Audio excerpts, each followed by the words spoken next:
Good morning, good afternoon, and good evening to our webinar participants. My name is Thomas Krüger, and I'm the product manager of the Babylog VN500, VN600, and VN800 at the Dräger headquarters in Germany. I would like to welcome you to our international webinar conducted by Dr. Giovanni Vento from the Policlinico Universitario Agostino Gemelli in Rome. Dr. Vento is an academic neonatologist, and he is focusing in his research on neonatal respiratory physiology and mechanical ventilation. High-frequency oscillation is one of his major research topics. We are happy that he will share valuable information about his experiences and advice in clinical application of high-frequency oscillation, combining volume guarantee with high-frequency oscillation, as well as discussion of recruitment strategies with us. Now I would like to hand over to Dr. Vento for his presentation. So, Gianni, please. Okay, thank you, Thomas. First of all, I would like to thank Dräger company for giving me the opportunity to speak with you about high-frequency oscillatory ventilation. And excuse me, okay. I work in NICU in Rome, and first of all, these represent the main characteristic of high-frequency oscillatory ventilation. This technique uses a very high frequency, 10-15 Hz, considering that 1 Hz represents 60 breaths per minute, and then the frequency usually used is between 600 and 900 breaths per minute. And as a consequence, all the machine using high frequency have to use an active expiration to avoid or to reduce the gas trapping. Another main characteristics of high-frequency oscillatory ventilation is the use of a very low tidal volume between 1.5 to 2.5 milliliter per kilo. And another important characteristic is the use of a very small peak-to-peak or delta pressure, because we have to be very careful when we see on the screen, on the display of the ventilator, the peak pressure, delta pressure of 20-25 centimeters of water. It not means that all these entire peak pressure are delivered to the more peripheral areas of the lung. And in effect, there is a specific damping attenuation of the pressure along the trachea and, most importantly, to the alveoli. This aspect will be discussed later. Which are the guiding principles of lung protective ventilation during high frequency? First of all is that the lung volume is maintained constantly above the functional residual capacity by the use of a constant distending pressure called mean airway pressure or continuous distending pressure. Another aspect is that high frequency uses very low tidal volume, smaller than anatomical dead space. Consider that anatomical dead space is approximately 2 milliliter per kilo of birth weight. And in this way, this type of ventilation prevents over-distension of more compliant lung units and improves ventilation perfusion mismatch. In theory, but only in theory, when we use a frequency, we can separate oxygenation and ventilation to manipulate them independently. But this is not completely true. But why we consider high frequency a protective ventilation? We know that ventilation means deformation, and this is called strain. In physiologic words, the strain represents the volume variation, delta V, over the starting volume. And we know from physiological studies that the ventilation-induced lung injury is dependent on the increase of this ratio. Higher delta V over starting volume, higher will be the ventilator-induced lung injury. And in effect, we have to distinguish the dynamic strain in red color that represent the stretching between 0 PEP and peak pressure, and the static strain that represent the deformation of the lung as a consequence of a peak positive and expiratory pressure used. In other words, from the physiological study, we know that we can reduce the ventilator-induced lung injury by minimizing the delta volume, the volume variation.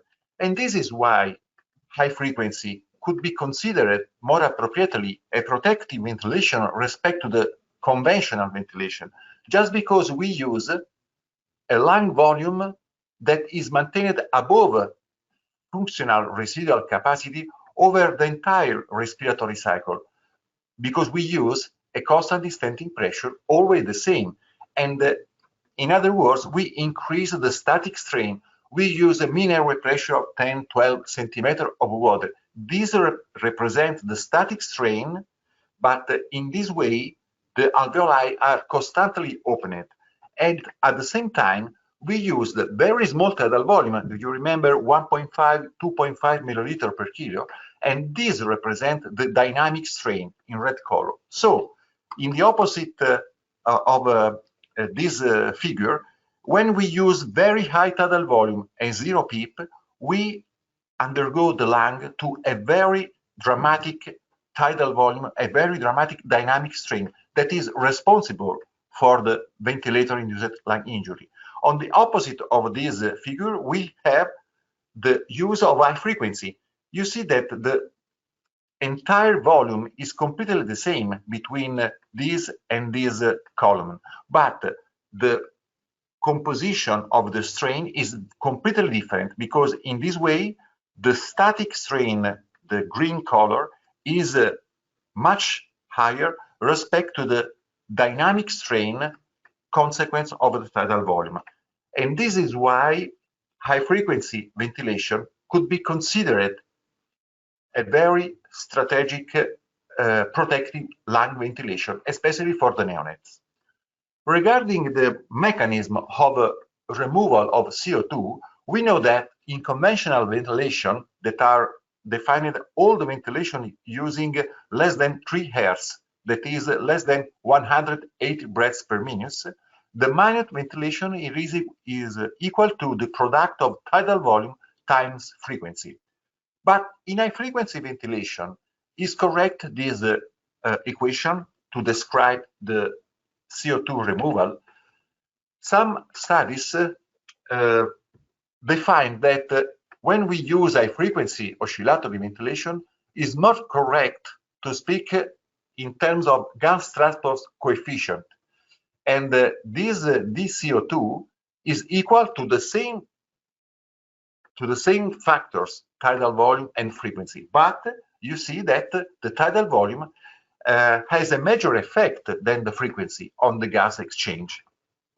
In effect, it means that very small tidal volume variation are responsible for a dramatic increase of this CO2, and then we have a specific effect on CO2 elimination.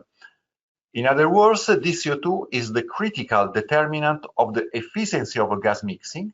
The removal of CO2 in a frequency is approximately the equation frequency times 2 tidal volume squared, and this CO2 is an absolute value and depends on the tidal volume, and CO2 removal is most efficiently achieved by increasing the tidal volume. And this is why when we use a frequency and we have a patient with hypercapnia, it's sufficient to increase the tidal volume of 0.1, 0.2 to determine a significant effect on CO2 removal.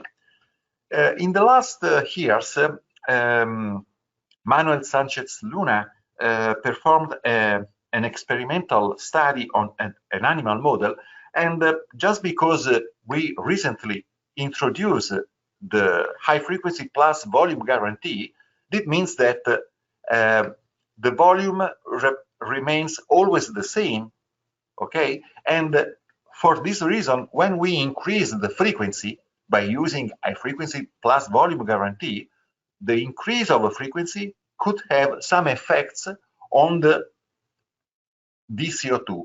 And this is why this is the suggested definition of dCO2 correct when we use high frequency plus volume guarantee. It means that not only the tidal volume, but also the frequency could have an effect on the CO2 removal. But this is not yet completely approved, this equation of motion. Before we speak about the pressure damping during high frequency, this is a very interesting figure. You can see on the top the example of a compliant lung. In the black line represents the pressure curve of during conventional ventilation. The blue lines represent the peak pressure during high frequency ventilation. And you see that when we use a conventional ventilation, the peak pressure, about 25 centimeters of water, is equally transmitted to the periphery. The only change is the shape of the curve, because of course is more triangular at alveolar compartment respect to the square shape at the airway opening. But the completely different is the pressure damping, and you see that at alveolar level the pressure is very, very small. It depends that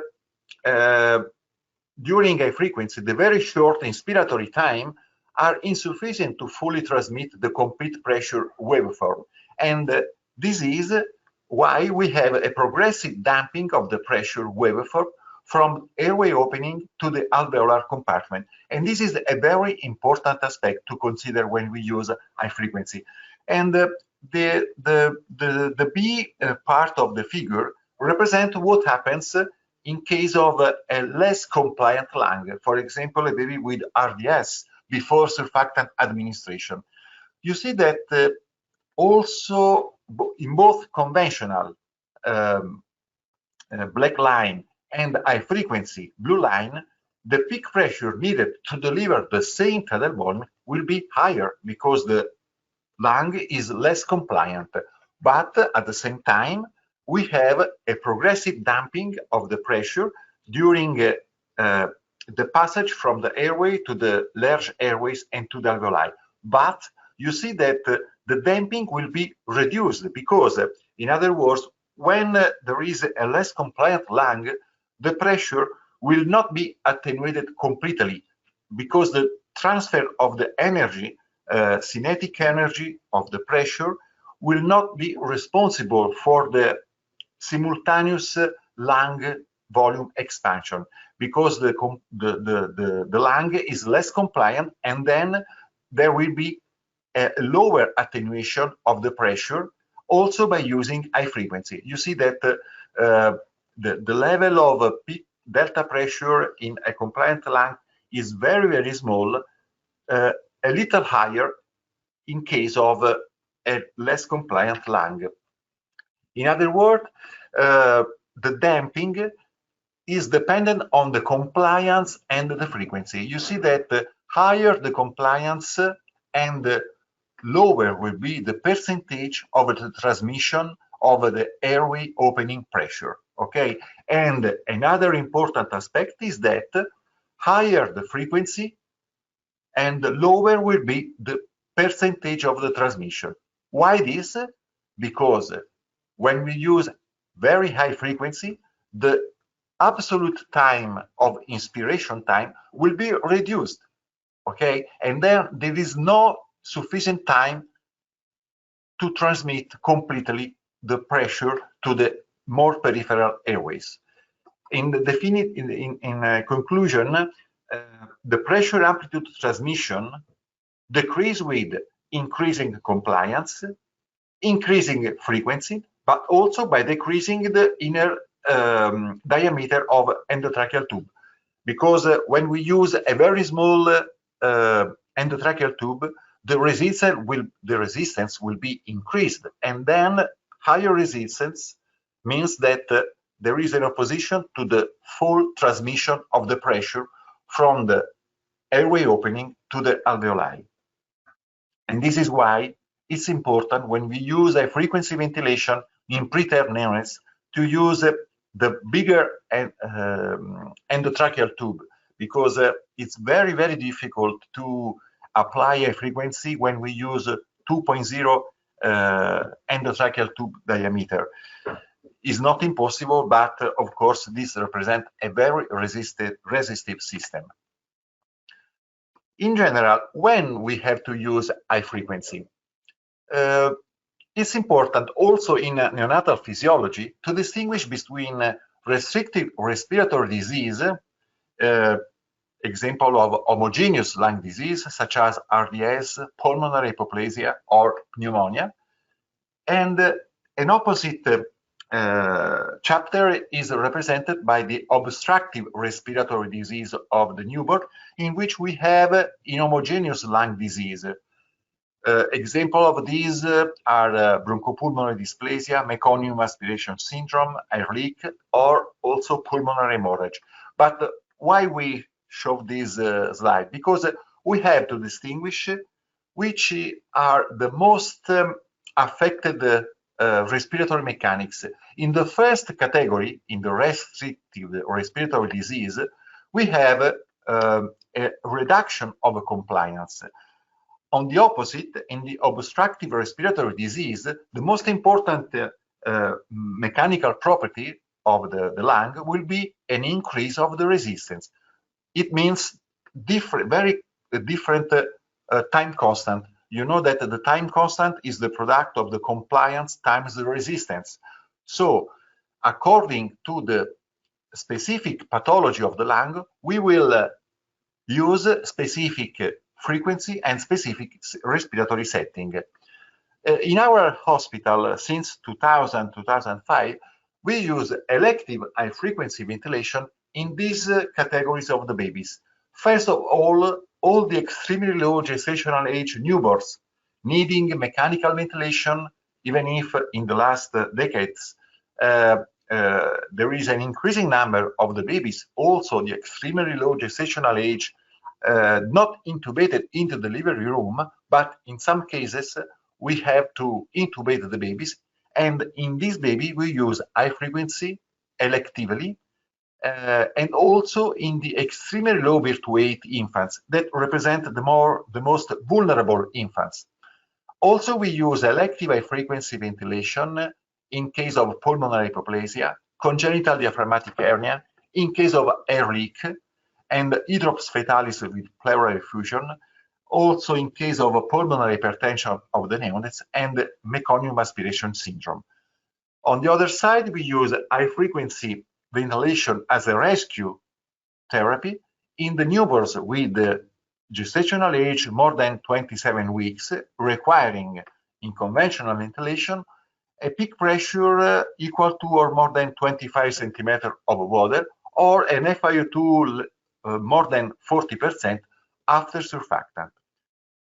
We know, of course, that high frequency have some limits and pitfalls, in particular severe hypotension with low cardiac output. And in effect, we know the relationship between changes in lung volume and pulmonary vascular resistance. This is a very clear figure that shows us the total pulmonary vascular resistance are increased in both the extreme of lung volume. The pulmonary vascular resistance are high also when the residual volume is very low, that is when the lung is at electasics.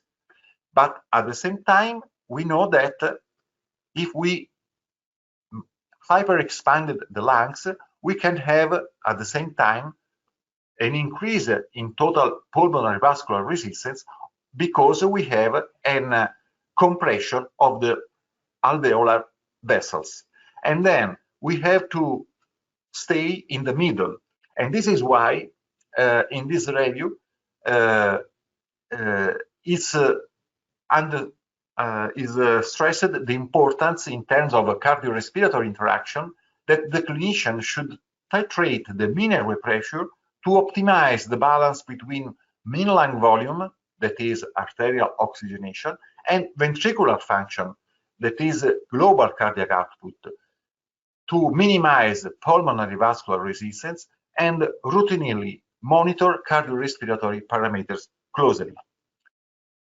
So, in terms of main parameters to be used during high frequency ventilation, one parameter is the delta P. When we applied a delta P of 15 centimeters of water, it means that we applied 7.5 centimeters above the mean airway pressure and 7 centimeters less under the mean airway pressure. Okay, but this is true only when we use a expiration to expiration ratio of 1:1. That is the duration of inspiratory phase and expiratory phase are perfectly the same. The clinician sets the pressure amplitude on the ventilator as the principal modifiable parameter controlling oscillatory volume, which is ultimately the key determinant of CO2 removal. Do you remember that the VCO2 is the product of the tidal volume times the frequency? So, to increase the ventilation in case of hypercapnia, or to reduce ventilation in case of hypocapnia, we have to act on the tidal volume. And to act on the tidal volume, we have to modify the delta P pressure, okay? Because above approximately 3-5 Hertz, oscillatory volume influence the TCO2. This is very, very important to know. But this is an elegant work by Miedema and Van Kamp group that demonstrated has during a recruit maneuver in a frequency oscillatory ventilation, there is a dramatic changes in tidal volume and also in PaCO2, even if no changes in the delta P were applied during the procedure. You know that this is the step-by-step increase in mean airway pressure during the recruitment maneuver, and we see that there is an increase in oscillatory volume. In this study, the authors used respiratory inductive plethysmography to measure the oscillatory volume during the recruitment maneuver, and also we have a concomitant decrease of PCO2. But this is why it happens. It happens because changes in tidal volume occurs during the recruitment maneuver secondary to the increase in respiratory compliance, and that is responsible for the marked change in PaCO2 if no adjustment of delta P is used. And this is why oxygenation and ventilation also during high frequency ventilation are not always uncoupled. This is very important. And in effect, also in our work published some years ago, in which we measure all these parameters, including respiratory inductive plethysmography to measure the lung volume modification secondary to a recruitment maneuver, we observed that at the end of the recruitment maneuver, even if we did not change delta pressure, in this work we don't use high frequency plus volume guarantee, but only high frequency, we observed a significant increase in tidal volume. That is the same results by Miedema et al. And in effect, it depends on the increases of compliance. And at the same time, only a small decrease of PaCO2 we observed by monitoring transcutaneous PCO2.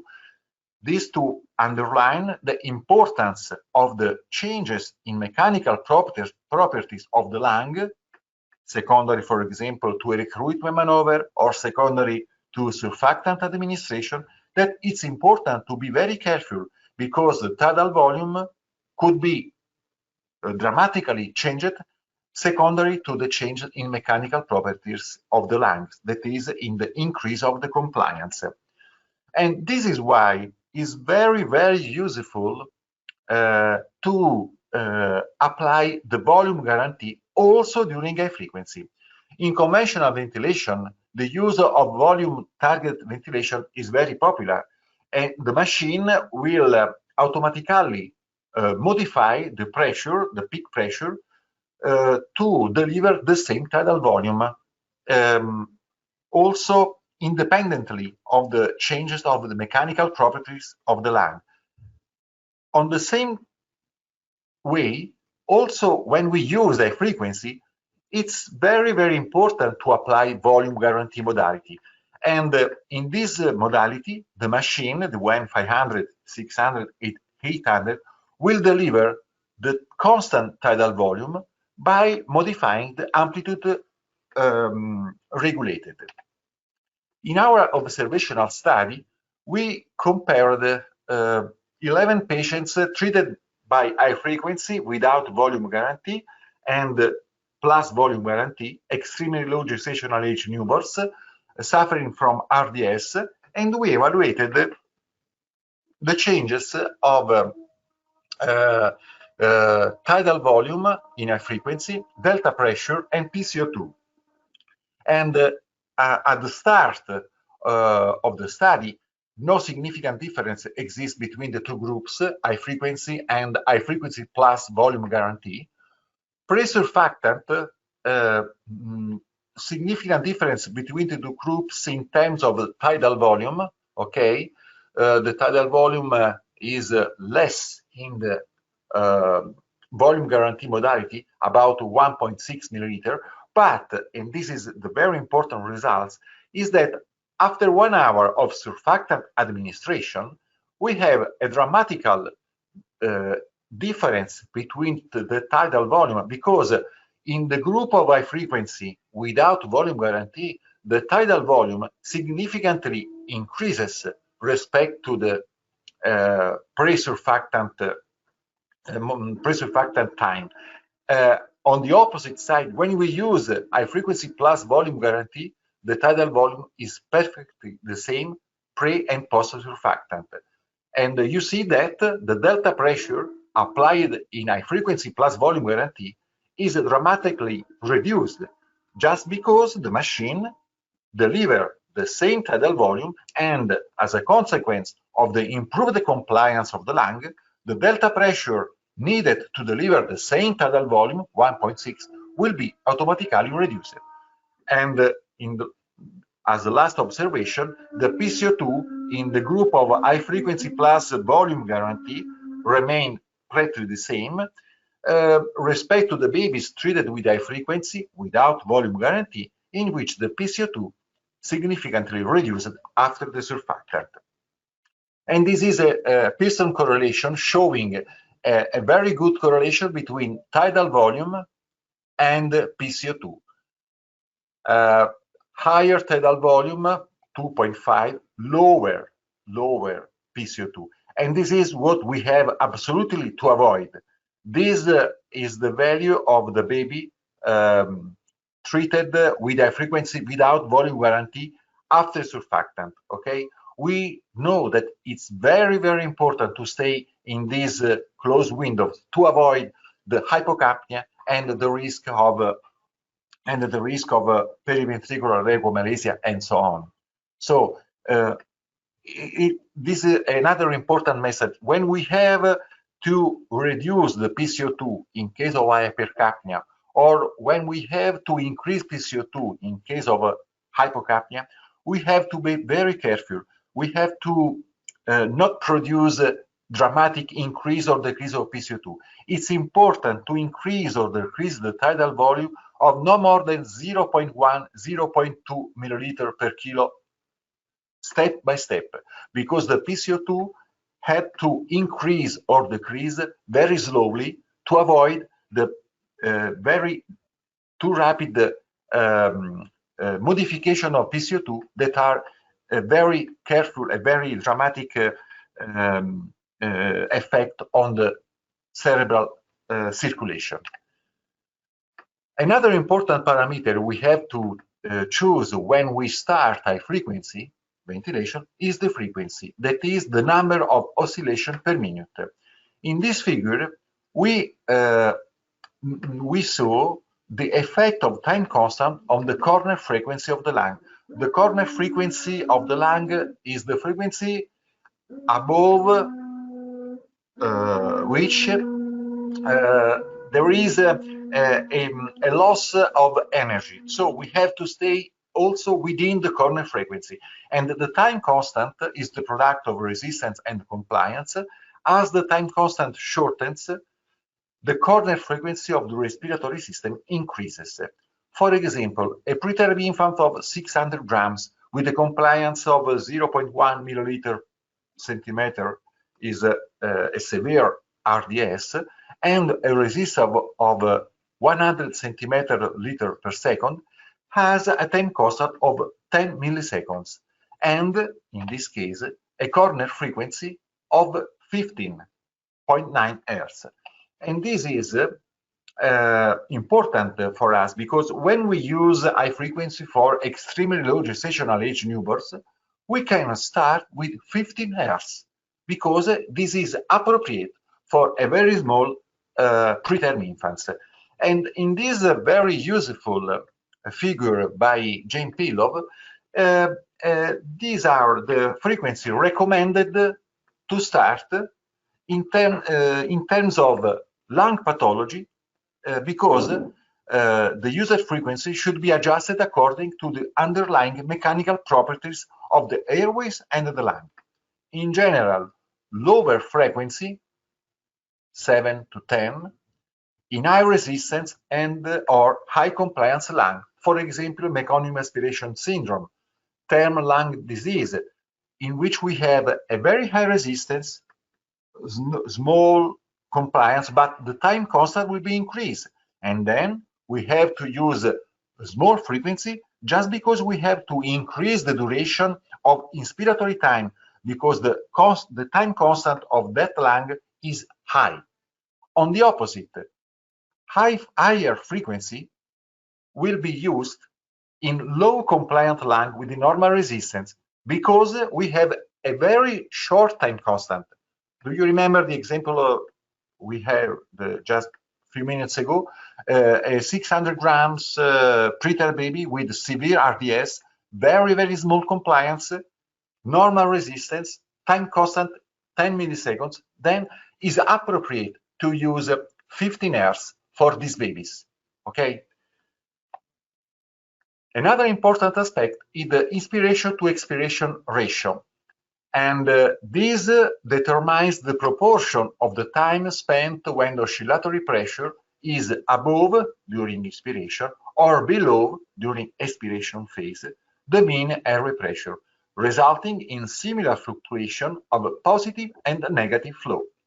The peak and throw of the oscillatory pressure waveform are similarly distant in opposite direction from the mean airway pressure when inspiratory and expiratory cycle duration are of equal value. That is when we use inspiration to expiration ratio of 1:1. However, equidistance of the peak throw from the mean does not apply when we use inspiration to expiration ratio other than 1:1.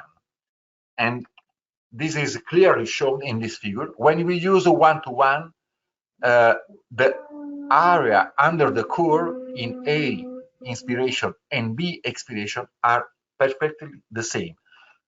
When we use a 1:2 ratio, of course, it means that the inspiration is shorter in duration but higher in peak pressure, in the opposite of the expiration phase, in which we have a duration about double and a thaw apparently the half, just because the area under the curve should be always the same, okay? But an important concept that Jane Pilov says is that the mean intrapulmonary pressure is the effective pressure distending the lungs, and it cannot be measured directly. That is, when we increase the mean airway pressure and we So on the display of the ventilator, 12 of a mean airway pressure, 14, and so on, we have to be sure that the same level of a mean airway pressure will be measured at alveolar compartment. So the mean airway intrapulmonary pressure is closest to the set mean airway pressure when we use inspiration to expiration ratio of 1:1.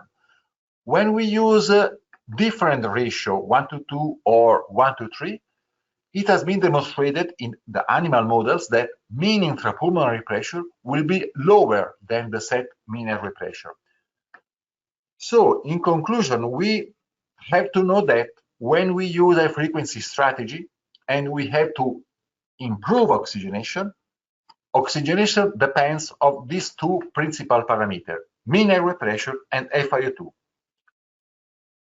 The ventilation, that is the CO2 removal, depends on the tidal volume, okay? Higher tidal volume, higher ventilation. Do you remember the equation, minus ventilation, dCO2 in high frequency is the product of tidal volume squared times the frequency. So the main determinant of ventilation will be the tidal volume. And then we have to modify the tidal volume. How we can modify the tidal volume? By applying the delta pressure. And we know that the delta P will be dependent on the duration of absolute inspiratory time, that in turn depend on the respiratory rate and inspiration to expiration ratio. Okay? This is the philosophy, this is the physiology underlying the use of high frequency. And we have always to keep in mind this figure, because we have to reasoning when we modify the setting parameter. But at the same time, we know that tidal volume falls as frequency increase always. And this is why in the past we reasoned that when we use high frequency, be careful, because when we increase the frequency, the CO2 will be increased. Why this? Because when we increase the frequency, we reduce the duration of inspiratory time.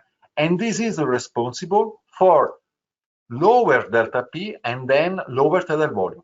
But recently, we always use a volume guarantee modality, and then the machine will modify automatically the delta P, delta pressure, to deliver the same tidal volume. So these sentences, that is tidal volume falls as frequency increase, is not true when we use high frequency plus volume guarantee.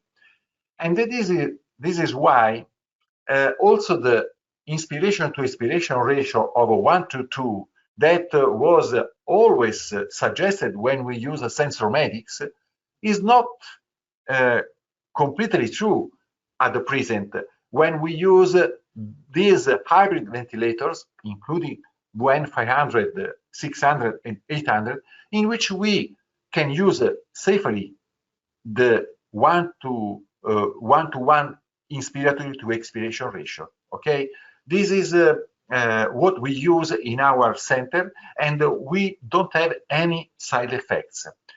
And it's a pleasure for me to share with you our protocol when we use in our unit to apply the optimum lung volume strategy during a frequency ventilation in the babies treated with elective high frequency. We start with the mean airway pressure of 8-10 centimeters of water, a respiratory rate of 15 Hz. We use always volume guarantee by setting 1.5, 1.7 milliliter per kilo, always using 1:1 inspiratory to expiratory ratio, and by using FiO2 to achieve target SpO2 values.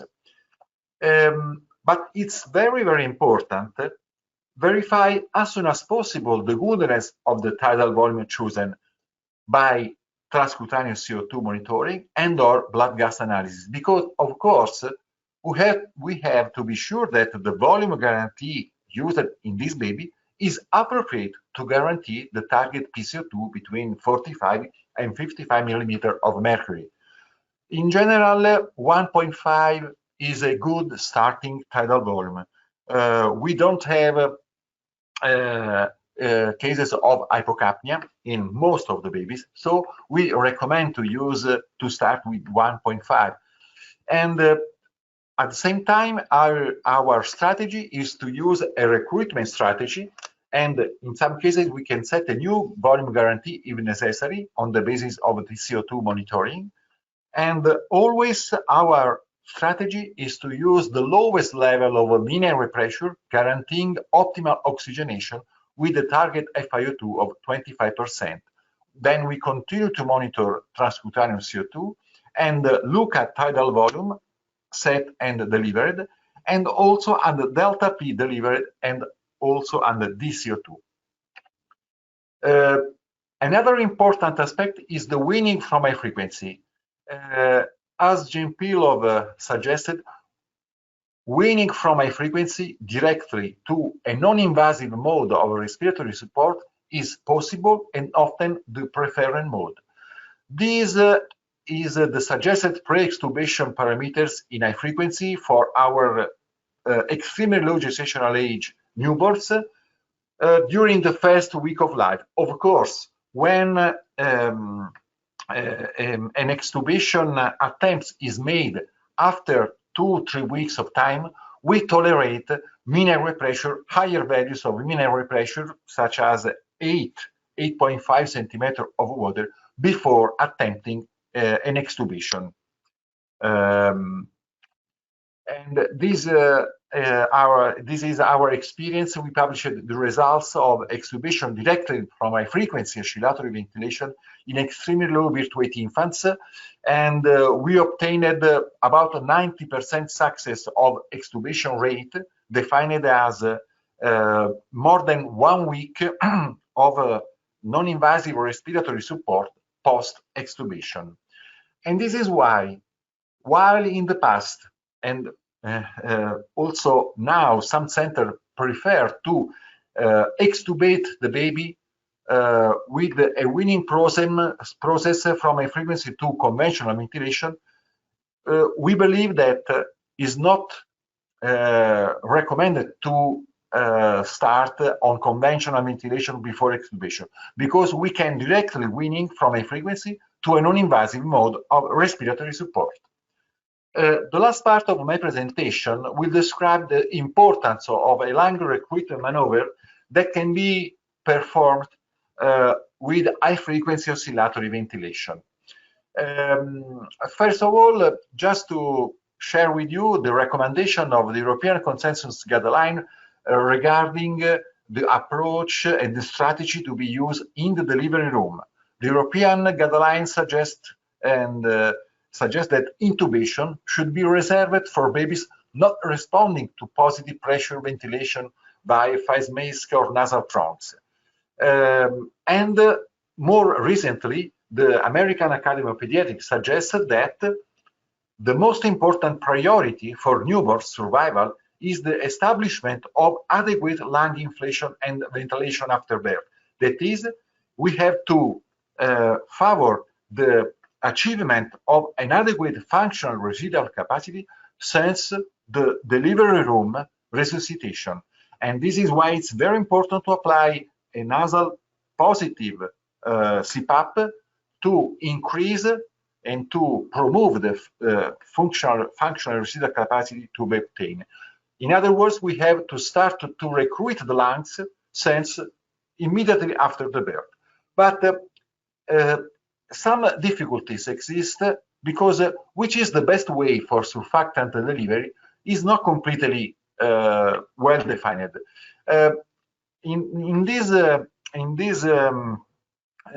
For this field, the European Consensus Guideline recommends the use of less invasive surfactant administration because it's defined as the preferred mode of surfactant administration for spontaneously breathing babies on CPAP.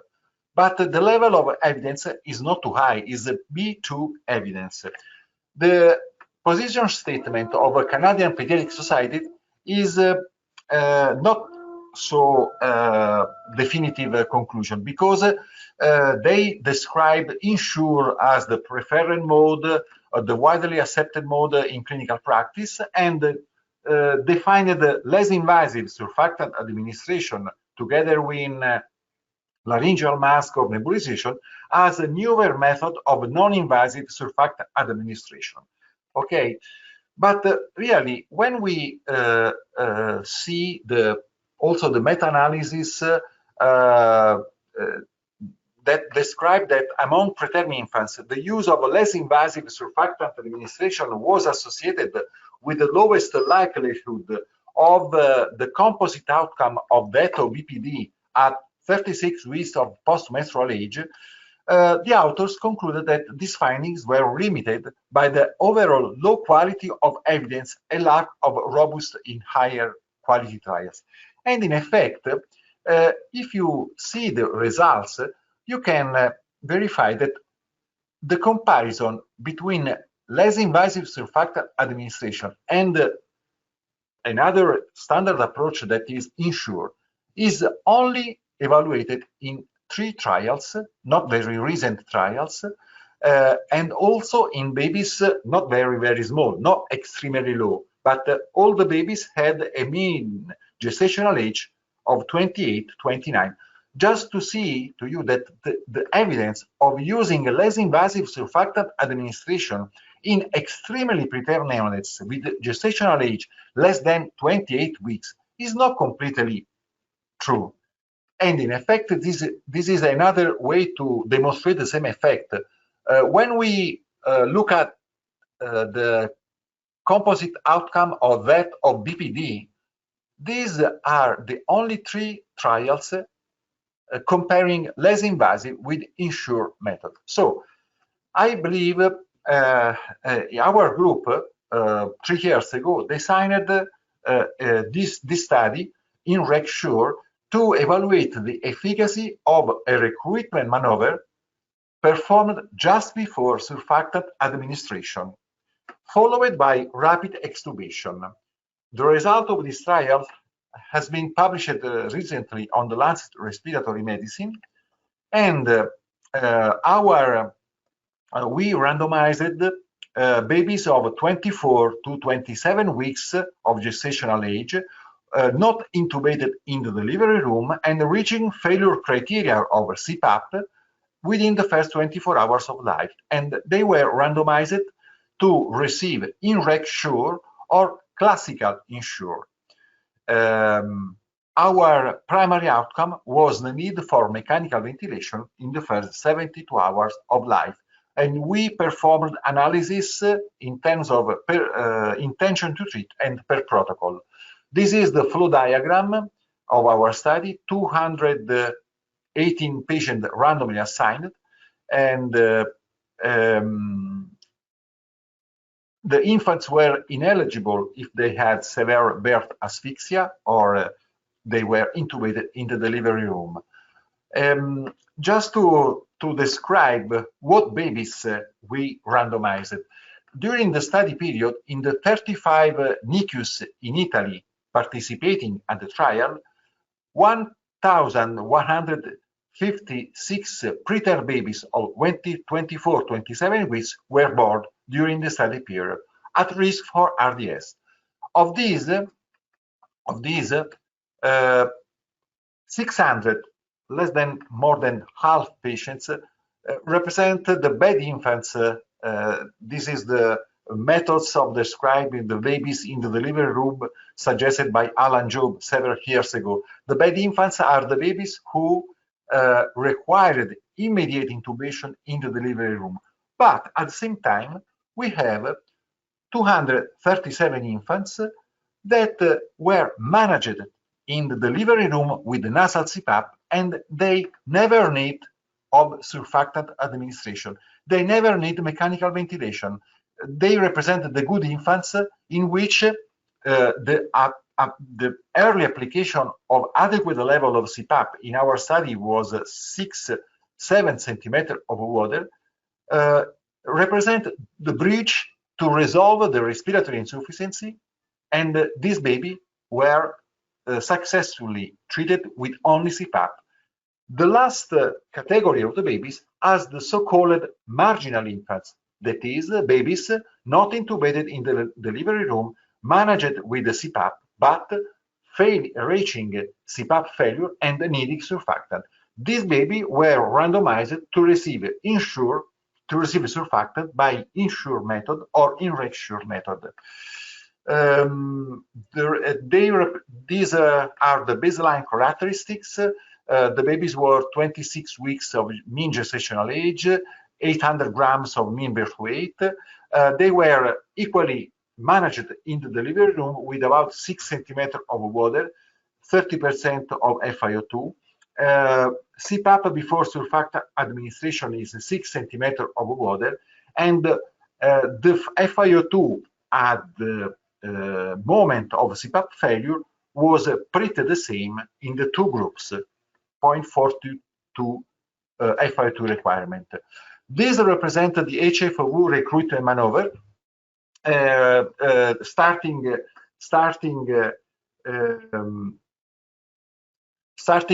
with 8 centimeters of water. We recruited the lung, arriving to FiO2 of 25%. And at this point, we started the recruitment, and this was called the opening pressure. After this, we started to recruit the lung by reducing the mean airway pressure of 1 to 2 centimeters of water every 2-3 minutes until oxygenation deteriorates. These represent the closing pressure, and at this point we recruited the lung once more with no map opening for 2 minutes again, and set the mean airway pressure 2 centimeters of water above the closing pressure for at least 3 minutes. These represent our optimal pressure, and at this point, and only at this point, after the recruitment maneuver, we give surfactant to the babies. This represented the recruitment maneuver we applied in our infants randomized to the Rectuar arm. The duration of the recruitment maneuver has been 30 minutes, ranging from 20 to 45 minutes.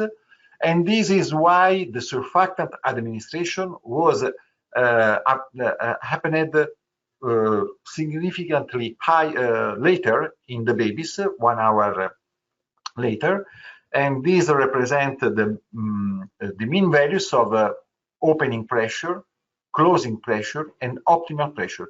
It means that we deliver the surfactant at the babies who received a mean airway pressure of about 30 centimeters of water. As a consequence, we dramatically reduce the FiO2, and you see that there is a significant difference in terms of FiO2 required by the babies receiving Ensure procedure respect to the babies receiving in Rectuar, because we have opened the lung, and in effect we saw that during the recruitment maneuver we obtained the same FiO2 at a lower level of mean airway pressure, because we of course had the phenomenon of the hysteresis, the pulmonary hysteresis. That is, when we opened the lung gained volume even if we reduced the mean airway pressure. These are the list of ventilators used in our multi-center trial. Most of the centers used WEN 500, and only 2 patients received the recruitment maneuver by sensor medics. All the babies were extubated at the end of recruitment maneuver, and the pre-specified parameters to start mechanical ventilation that represent our main primary outcome was a need of FiO2 more than 40% or a respiratory acidosis defined as a pH less than 7.2 or apnea. After the surfactant, all the babies received the non-invasive respiratory support. Because this is not a blinded study, we realized this analysis to be sure that no bias effect will be present in the trial. And you can see that all the three main non-invasive respiratory support strategies, CPAP, BiPAP, and nasal intermittent positive pressure ventilation, were equally distributed between the two groups. So the effect of needed of mechanical ventilation is not reasonably dependent on the type of non-invasive respiratory support. Regarding the results, our primary outcome was reached because you see that the babies receiving in Rectuar needed mechanical ventilation during the first 72 hours of life in a significantly lower percentage respect to the babies receiving in-sure approach. And also in per protocol analysis, the effect is also more evident, also in terms of the mortality. And most importantly, the side effects, pneumothorax or intraventricular hemorrhage worse than second degree, were equally distributed, also in lower percentage in the babies receiving in Rectuar. And in this, as a conclusion, lung recruitment maneuver before early rescue surfactant administration in extremely preterm neonates with RDS appears safe and reduces the need for mechanical ventilation in the first 72 hours of life.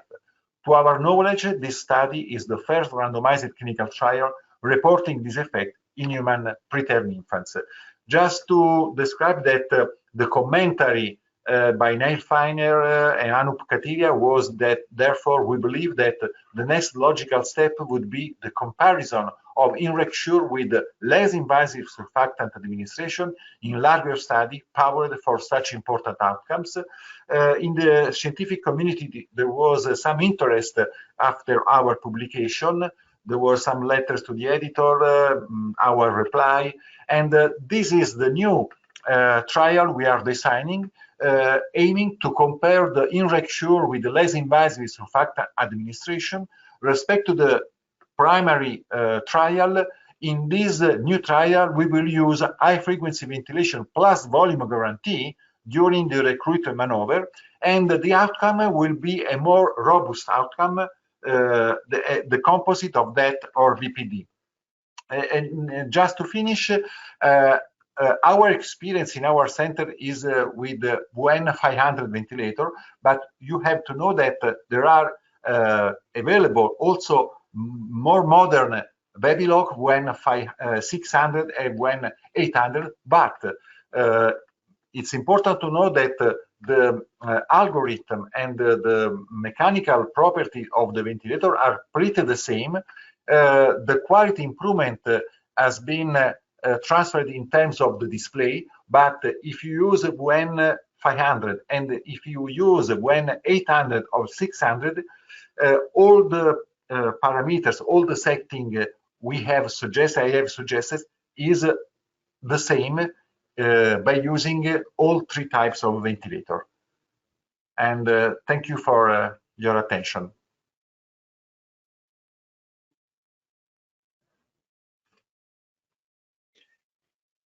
Thank you very much for your presentation, Dr. Vento.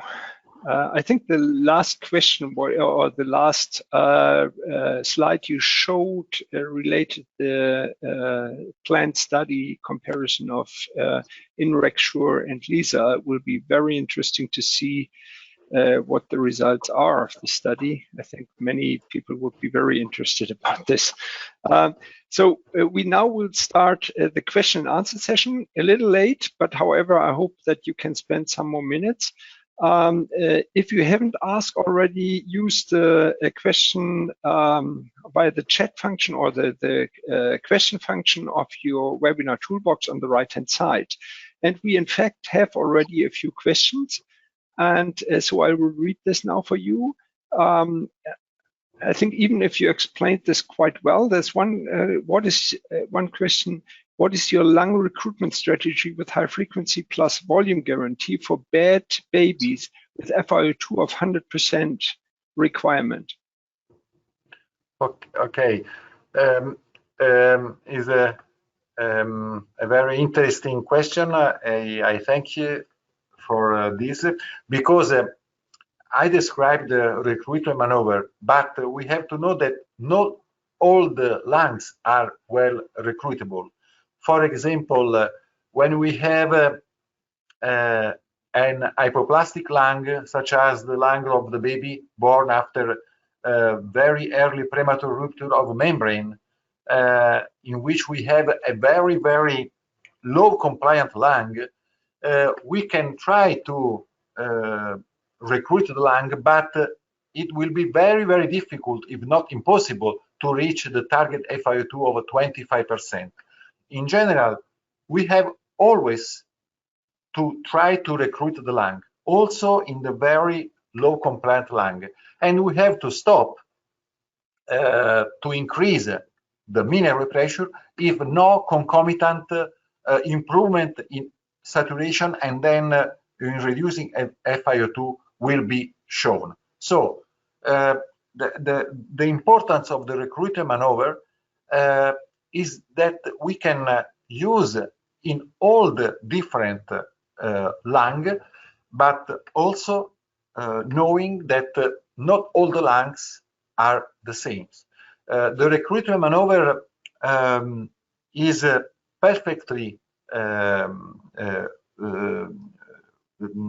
is perfect to adopt when we have a simple RDS. But if you have the component of pulmonary hypertension or the component of pulmonary hypoplasia, such as the baby who need 100% of oxygen, you can try to increase the mean airway pressure and to stopping, even if the FiO2 no longer decrease under 60%, 80%. But anyway, you have increased a gain in volume that will favor the also your, for example, surfactant administration and so on. But this is I hope to have replied to the question. Yeah, thank you, Gianni. There's another question which relates to phase 3 of your recruitment maneuver. In phase 3, do you go directly to the known mean airway pressure, or do you increase mean airway pressure slowly to the same value? Excuse me, when I find the opening pressure, then we reduce the mean airway pressure until closing pressure.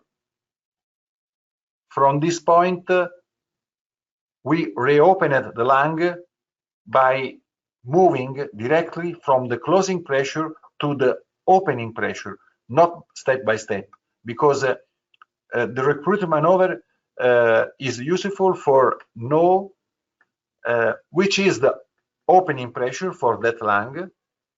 Then when I arrive to 16, 18, okay, this is my opening pressure. I will start to reduce the mean airway pressure until oxygenation deteriorates. And this is another important point.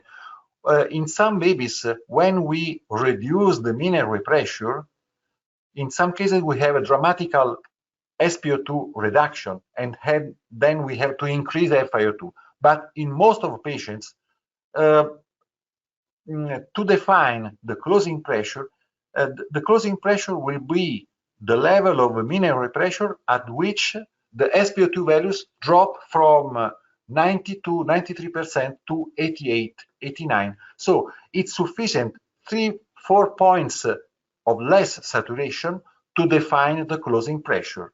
Okay, and when I found the closing pressure, for example, from 18 opening pressure to 13 closing pressure, from 13 I can arrive directly to 18, stay for 2-3 minutes until oxygenation improves, and then I will set the mean airway pressure 2 centimeters above the closing pressure, in this case from 13 to 15. And at this point, I will give surfactant. Okay, thank you. Gianni, there's right at this point there's a question: how are you introducing surfactant on mean airway pressure of 12 as opening the tube will losing all the pressure introduced? So it's a practical aspect how you apply then the surfactant. Yes, a very important question, but in effect, we recommend to use a closed system to give surfactant. And also in our study, published on the Lancet Respiratory Medicine, we use always the same closed circuit to give surfactant to avoid the loss of volume, both during high frequency, but also in the babies receiving Ensure method that we ventilated with the TPs to give most of protective ventilation, the peak pressure no more than 20-22, a PEEP positive and expiratory pressure of 5 to 6, but in all the arms, in both arms of the babies, we give surfactant with a closed circuit to avoid loss of pressure and consequently loss of volume. So this is an important question. I think that in our center has become a standard of care to use this closed system to give surfactant. Thank you. As very simple to use. Yeah. Thank you, Gianni. There's another question also as well, very practical nature. Hello, how do you perform in Rectuar in the delivery room? We never performed in Rectuar in the delivery room. The last Cochrane suggested that the prophylactic surfactant is not yet recommended because it's accompanied to an increased risk of mortality and BPD. The only advantage of performing a prophylactic surfactant in the delivery room was in a previous era when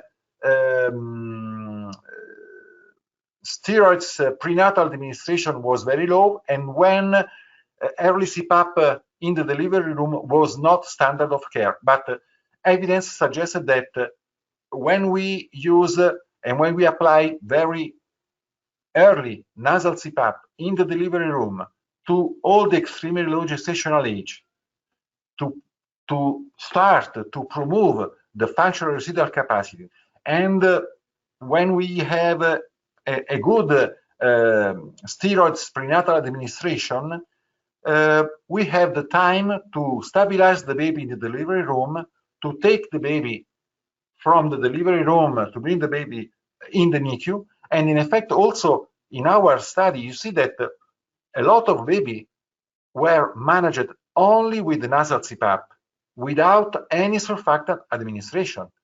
So in our center, only very sporadically we give surfactant in the delivery room, but in a baby with severe pulmonary hypoplasia who does not respond to intubation, recruitment, FiO2 of 100%, but is very, very, very rare. I do not recommend to use surfactant in the delivery room. So and this is why we suggest to stabilize the baby in the delivery room, bring the baby in NICU, and to continue non-invasive respiratory support. Just in case of surfactant administration, in our center and in other centers in Italy, after the end of the randomized clinical trial, we continue to use in Rectuar because it has been shown to be advantageous for our preterm babies. And just another important question, we can perform a recruitment maneuver also in older babies. In effect, another study we have presented, we introduced our study design in the clinicaltrial.gov, the use of a surfactant, a late surfactant administration preceded by a recruitment maneuver to demonstrate a possible superiority of this, because you know that there are two studies evaluating the efficacy of late surfactant administration in babies in evolving BPD after 10 days of mechanical ventilation, but no studies demonstrated an efficacy of surfactant. we try to evaluate the efficacy of surfactant, late surfactant after 7-10 days of mechanical ventilation, preceded by recruitment maneuver. Thank you, Gianni. One last question, because we are running out of time a little bit, but there's one question. Do you use high-frequency psi function? And if so, can it be considered to reduce the need for performing recruitment maneuvers repeatedly? Excuse me, do you use high-frequency psi function? So this intermediate IMV breath. We have not very much experience. We prefer to re-recruit the lung in case of a baby who need prolonged mechanical ventilation. We have some cases in which we are not able to extubate the babies, and in these cases, after stabilizing the lungs, in some cases we observe an increase in FiO2 that could be dependent on a ventilator-associated pneumonia or a concomitant sepsis that can deteriorate the lung function. And in this case, we use to re-recruit the lung to obtain the lowest FiO2 instead of intermittent conventional mechanical ventilation. I believe that in our mind we can change our philosophy, because also in our center some physicians prefer to change from a frequency to conventional because it is easier, is simple. But in my opinion, it is not completely true, because the risk of conventional ventilation, even if targeted conventional ventilation in very immature lungs, is the risk of a ventilator-induced lung injury is very high. So we do not use psychs, but we prefer to re-recruit the lung also always in high frequency in case of FiO2 increase or pulmonary deterioration. Thank you very much, Gianni, for answering also this question. There are much more of questions, many related to this recruitment maneuver. So I think we could really organize a webinar just for only this maneuver and all the aspects of this and how to handle this, including the weaning then. However, we have to close now our online question and answer session. We have asked Dr. Vento that also the remaining questions will be answered by him in a written way. So we will send later then the answers from Dr. Vento to all of you, so you can read his answers to all of your questions. Additionally, you will get a link for the recording. So this will be available on our website over the next days. So you will receive an email from us with the link to the online neonatal ventilation platform, where we offer educational content as well, and where we also inform about upcoming events like this webinar today. So thank you very much for logging into our webinar today, and thank you, Dr. Vento, for conducting this webinar with us. We would like to be very happy if we receive your feedback for today's webinar as well. So goodbye and have a nice day. Bye-bye. Thank you. Thank you.